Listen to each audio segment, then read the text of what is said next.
মাঠে তানজিম সাকিবের পানি খাওয়া প্রসঙ্গে যা বললেন মুশফিক।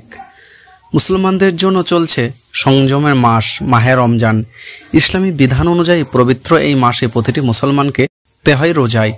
সূর্যোদয়ের আগে পর্যন্ত সূর্যাস্ত পর্যন্ত যাবতীয় পানাহার থেকে বিরত থাকাই নিয়ম।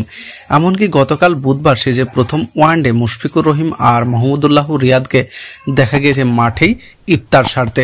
তবে ইফতারের সময় হওয়ার কিছু আগে মাঠে পানি খেতে দেখা গিয়েছিল তানজিম হাসান সাকিবকে। ইতিপূর্বেই সামাজিক যোগাযোগ মাধ্যমে ধর্মীয় ইস্যুতে বেশ সমালোচিত ছিলেন তানজিম সাকিব, যা গতকাল উস্কে দিয়েছেন আরও কিছুটা। লঙ্কানদের ইনিংস শেষের পরেই এই নিয়ে শুরু হয় সমালোচনার ঝড়।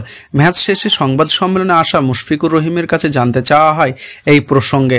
জবাবে মুশফিক খানিকটা হেসে বলেন, আপনারাও অনেক সময় এরকম করে লেখেন, মানুষেরাও ভিন্ন কোনো ইস্যুতেই লিখতে পারে। আমি সব সময় ভালোটা প্রত্যাশা করব, আপনিও সবসময় ভালো লিখবেন। ব্যাপারটা এমন নয়, এক এক মানুষ এক একভাবে চিন্তা করতে পারে, দেখতে পারে, বলতে পারে।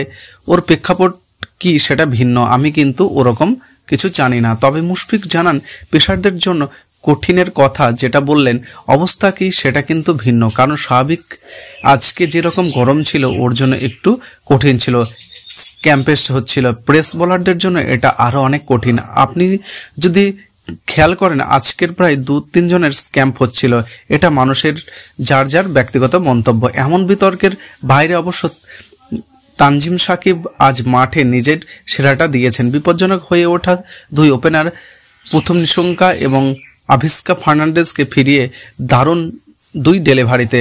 আরেক বিপজ্জনক হয়ে ওঠা দুই ওপেনার প্রথম নিশঙ্কা এবং আভিস্কা ফার্নান্ডেজকে ফিরিয়েছেন দারুণ দুই ডেলিভারিতে। আরেক ব্যাটার সাদিয়া সামরিবিক্রমকে ফেরান তিনি। 8 ওভারে 61 রান তোলা শ্রীলঙ্কাকে দ্রুত আটকে দিতে কার্যকারী ভূমিকা ছিল তানজিম সাকিবের।